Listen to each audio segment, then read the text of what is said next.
Pygmalion by George Bernard Shaw. Pygmalion is a play about an impoverished girl named Eliza Doolittle being taught the proper way to speak the English language. A man named Henry Higgins comes across her on the street one day, fascinated by her strange Cockney accent.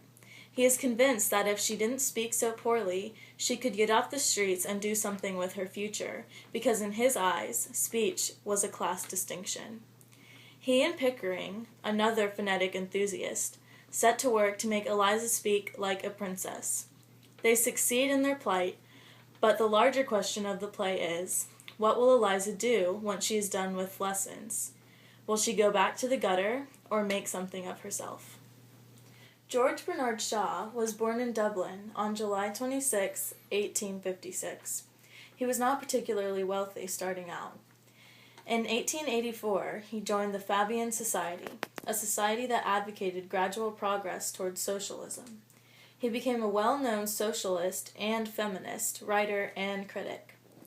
He published Pygmalion, the play, in 1914. He died on November 2, 1950, living to be 94. The major dramatic focus of the play is Eliza's transformation from a flower girl to a lady. The fact that she sells flowers on the street is more than a lowly profession. Flowers in themselves symbolize youth and innocence, the latter being something Eliza makes sure that she portrays to everyone.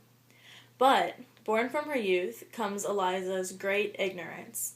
She is ignorant to almost everything outside of her impoverished lifestyle before she meets Higgins and Pickering, where she symbolically leaves behind the name Flower Girl to become a lady. She pursues the business of a flower shop, but now she is a lady who sells flowers. We can see that Eliza has very much the same essence that she always did, just with a different title. She says herself, "The difference between a lady and a flower girl is not how she behaves, but how she is treated." Page 95. Pygmalion is a character in Ovid's Metamorphoses, who creates a sculpture of a woman that he names Galatea. He falls in love with the sculpture because he has created it to be his ideal woman. Galatea becomes a real woman after Aphrodite hears Pygmalion wish that she were real. They end up marrying each other.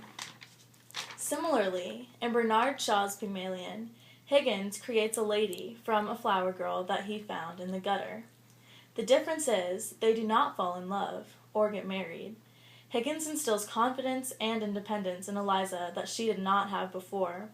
He encourages Eliza when she stands up for herself against him, and in the end, Eliza does not marry Higgins, though she knows that she could. Bernard Shaw completely negates the expectations of the Greek myth to show the strength and independence of women. He makes the feminist statement of not having to be tied down to a man because of wealth or class standings, but the woman's ability to make independent choices. The most important literary element of Pygmalion is theme, because all of the action and symbolism is central to the statement being made. Bernard Shaw makes sure to put his socialist views in the play, making the class system appear ridiculous and illusionary. On page 99, Higgins says, "The great secret, Eliza, is not having bad manners, or good manners, or any other particular sort of manners, but having the same manner for all human souls. In short, behaving as if you were in heaven, where there are no third-class carriages, and one soul is as good as another." Along with that, Eliza being independent of her maker is a feminist statement in itself.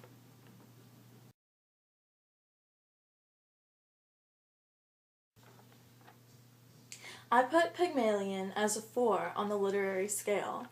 Besides the greater illusion and some other symbols, the play is pretty self-explanatory. It stands for a certain statement and doesn't go very much deeper than that. I place Pygmalion as an 8 on the readability scale. It is enjoyable and not difficult at all to read. The only thing that proves for a little difficulty is the difference in culture. This play takes place in London, and in British culture, some words are quite different than in American culture. Overall, the dialogue is easily understandable. As a book to read for fun, I would certainly recommend Pygmalion. For the independent novel project, however, I would not. It does not have many literary symbols or elements, and was written solely as a political statement. Once that statement is recognized early on in the book, the play does not do much more than support it.